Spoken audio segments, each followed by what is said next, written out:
Ethan Reynolds was used to counting every dollar. As a college student struggling to make ends meet, he juggled multiple part-time jobs while attending classes, barely scraping by. Rent, tuition, and groceries weighed on his shoulders like a never-ending burden. His dreams of becoming an architect seemed distant, a mere flicker in a tunnel of financial hardship. One particularly cold afternoon, Ethan rushed out of the campus library, his stomach growling from skipping lunch again. The wind cut through his thin jacket, and he shoved his hands into his pockets, feeling the few coins he had left. He was debating whether to spend them on a cheap snack or save them for bus fare when he noticed an elderly man standing at the edge of a busy intersection.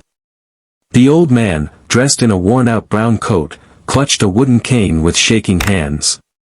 His eyes darted anxiously as cars zoomed past.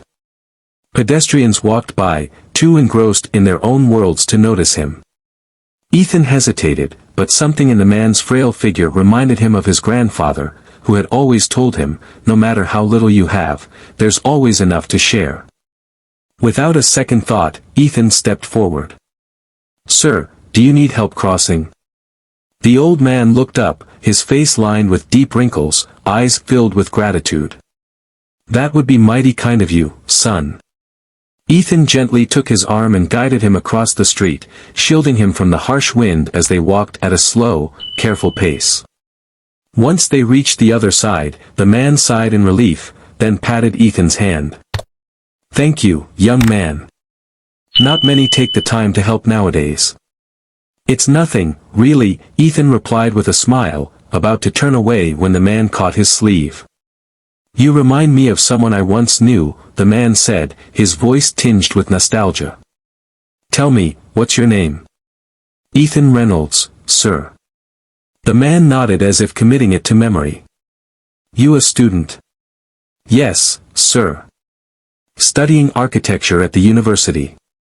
A knowing smile spread across the old man's face.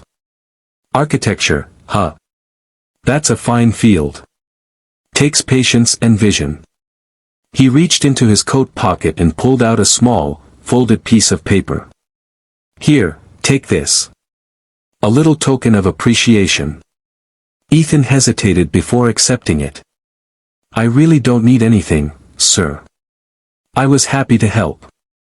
"Humor an old man, will you?" the elder chuckled, patting Ethan's shoulder before walking away, disappearing into the crowd. Curious, Ethan unfolded the paper. It was a check. His breath caught in his throat when he saw the amount, $50,000. His heart pounded as he flipped it over. A note was scrawled on the back, "For your kindness. Dreams should never be limited by circumstances.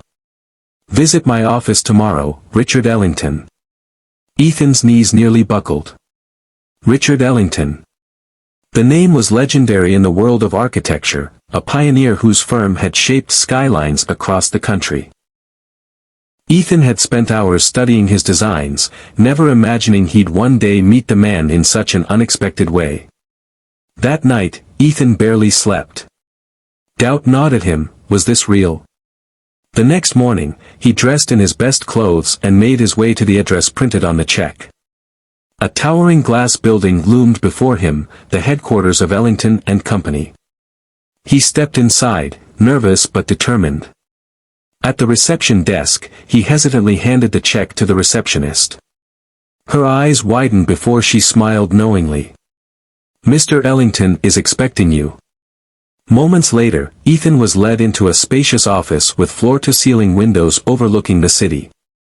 Behind a grand desk sat the old man from the street, looking far less like a fragile elder and more like the visionary he was known to be. "Ah, Ethan," Richard greeted warmly. "Glad you came." Ethan fumbled for words. "Sir, I don't understand. This money, it's too much." Richard leaned forward. "Years ago, I was in your shoes. A struggling student, uncertain of the future.